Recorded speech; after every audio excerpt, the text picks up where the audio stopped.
Welcome to America's Voice Live. I'm Steve Gruber. Today, Friday, April the 12th. Let's get today's top stories. Thank you for being here again today. In a move that can only be viewed as a political stunt, Joe Biden now reportedly looking into the possibility of closing the U.S.-Mexican border using executive action. The senior national security fellow for the Center for Immigration Studies, Todd Bensman, will join me with details in just a short time here on the program. Also today, it's Friday, the day I set apart to read some of your emails and respond. That's right. On this show, we listen to the most important voices in America, yours. And then later, a Christian couple's foster care license was recently revoked in Washington state. Why? Because they're Christians. The details coming up. They sued, by the way. We'll have all that coming up. So sit tight for all of that. But today, I want to start with the lies that we're all told. Because unfortunately, being an American today means accepting the lies our government tells us, or at least accepting that they will lie to us. And honestly, that is not something we should, as Americans, put up with. But for right now, it's ingrained into our system. The media's been lying to us for years, right to our faces, and letting the Democrats do the very same thing. And for many of these people, they have no shame in lying at all. It's like their sense of morality is gone. And they do this all in the service of destroying the country, it seems, making it more Marxist. It's been a goal that has been working toward for decades by the press and by the Democrat Party.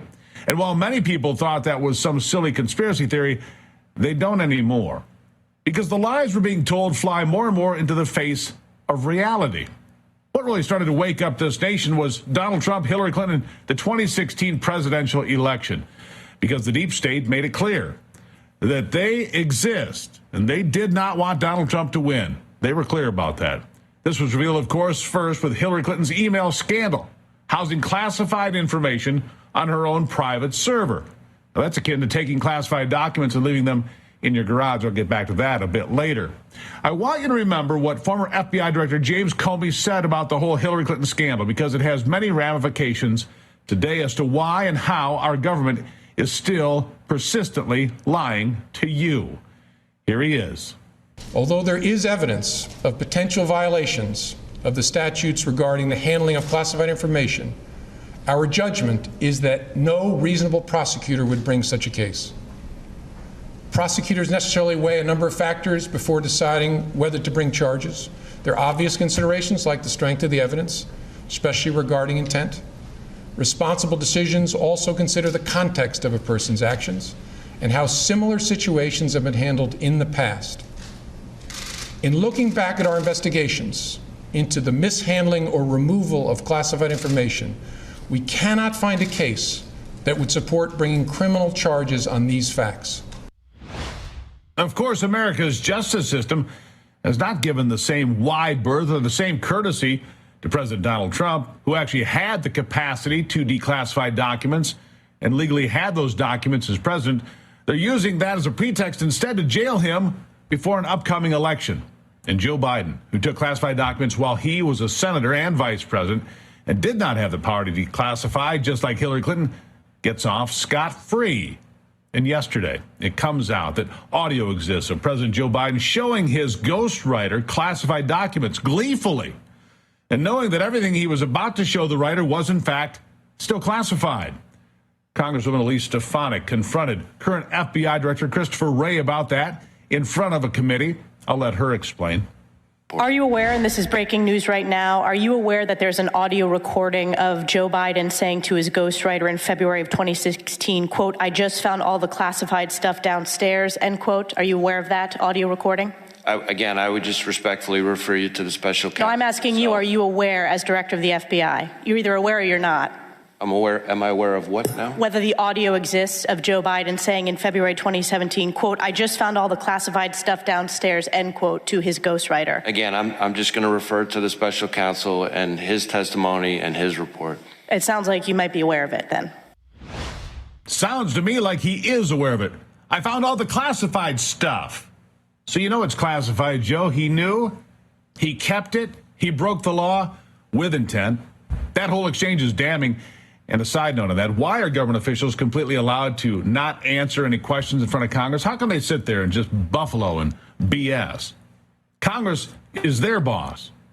Could you answer a direct question from your boss like that without facing consequences, without getting fired? Yeah, I don't think so. And really not answering these questions are just lies by omission. Of course, the FBI director can answer that question if he chooses to, but he doesn't, because he knows it'll make the justice system and him look bad. He knows it'll clue more people into the truth, that our government is not applying the law equally in any way, and is trying to rig this upcoming election again as best they can, and again for Joe Biden. But let's continue with our chain of events from 2016 onward, shall we? Because the next thing to wake people up was the Russia hoax, all right? The media went full bore into this hoax. They played it 24 hours a day, trying to tie President Trump to Vladimir Putin as a sort of Manchurian candidate, a puppet controlled by Putin, even though President Trump was undermining Russia and Putin at every single turn. The FBI even used all the news reports on it as a basis to spy on Trump's campaign and Trump himself, which is a big part of the FISA reauthorization fight going on in Congress right now. And then special counsel John Durham's report dropped and exposed that the FBI and the Obama administration knew this was all a hoax by Hillary Clinton, bought and paid for all along by her campaign, but they decided to use it to investigate Donald Trump anyway. Here's another look back. On August 3rd of 2016, then Director Brennan had briefed the President, Vice President, Director of National Intelligence, the FBI, the Attorney General, and others. When you say the FBI, you mean Mr. Comey? They had, on August 3rd, it was conducted at the White House. It was Director Comey himself. So Mr. Comey knew about this. President Obama knew about this. Vice President Biden knew about this. Everybody knew about this. Everybody knew. Now, obviously, that is a conspiracy by the government at the highest levels. The Obama administration and the deep state to try and get Hillary into office and to try to stop Donald Trump from ever being president. Remember the whole mic drop thing from Barack Obama? You'll never be president. They did this all without involving the American people. I believe that is the definition of a soft coup. And wouldn't you know it, they're actually still trying to push this nonsense today. Take it away. Here's Crazy Nancy. So who benefits from it? Donald Trump. Who benefits from Donald Trump? Putin. There's, in my view, a connection there. Should check her coffee, don't you think? After that COVID hit, we were told multiple things. Firstly, to not wear masks because they couldn't help. That's right. From Anthony Fauci's mouth directly. Do you remember this? Here it is. Right now, people should not be walking. There's no reason to be walking around with a mask.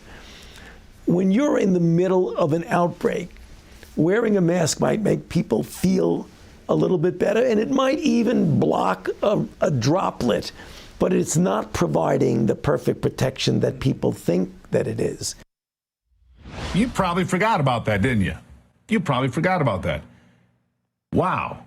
And then he did a complete 180 and admitted he lied when he said masks couldn't help, and even bragged about that when he changed his entire opinion. Here it is. When people were saying, you don't really need to wear a mask. Well, the reason for that is that we were concerned, the public health community, and many people were saying this, were concerned that it was at a time when personal protective equipment, including the N95 masks and the surgical masks, were in very short supply. And we wanted to make sure that the people, namely the healthcare workers, we did not want them to be without the equipment that they needed. Wrong answer. Meh. Wrong. Now, all sorts of studies have come out, obviously, saying masks did not help at all among the general population. So which stance is the lie, Fauci? We know which one it is. It's the second one. Then we're told over and over again that the experimental mRNA vaccines, the jab, stopped transmission completely, that you wouldn't get sick if you got it, and that the pandemic was caused by the unvaccinated, and so on and so on and so forth. All of that turned out to be completely false, of course. We were also told that ivermectin couldn't help you in any way, and not only that, it couldn't help you. It was just stupid and dangerous to take it, a drug that has helped millions of people worldwide, but they claimed it was just a horse dewormer. They screamed it from the mountaintops. Even the FDA jumped on board, mocking people for taking it. Can you imagine? And even as a lawsuit came down, ruling that the FDA and other government agencies had to take down their ridiculous posts and propaganda about ivermectin, We still have people in government today lying about it. It is remarkable, but here is an example. But let's start with ivermectin, which I believe is an animal deworming agent that some people were advocating for use to treat COVID-19. Has this been approved as a form of treatment or a cure for COVID-19? No, it has not, if I may. I should also point out it also has benefit for humans with worms, which is a huge problem in Asia. So it actually won a Nobel Prize because it's an amazing drug both for animals and humans who have worms. And there was a good reason to think it may work in the case of COVID, and that's why, thankfully, the community, including the NIH, did a number of randomized clinical trials. There's just no benefit, and you know, that's true of most things that we try. There's nothing wrong with thinking it might work. It just didn't. A Nobel-winning drug, a Nobel Prize-winning drug, ivermectin. And there he sat, Jamie Raskin, lying about it again, still. Oh, it's a horse dewormer. No, Jamie, your brain has worms, apparently. There are many studies that say it does work. We also all know nobody in the mainstream press or the government said, quote, there's nothing wrong with thinking ivermectin may work. They didn't say that. They said it didn't work without any real concrete proof. They tried to ridicule anyone with a dissenting opinion. At this point, if you still find yourself agreeing with the establishment and the late-night TV hosts and anchors on CNN and MSNBC or Karine Jean-Pierre or President Biden himself, you're just blind. And not just blind, you're willfully blind. You don't want to see the truth. You just don't want to see the truth. And for all those nodding along to Jimmy Kimmel or Stephen Colbert or CNN, who have been on the wrong side of every major issue since at least 2016, well, you're just embarrassing yourself. It is cringe-inducing. You're just believing the lies that we're all told, but liars eventually get their comeuppance. Don't you remember what happened in The Boy Who Cried Wolf?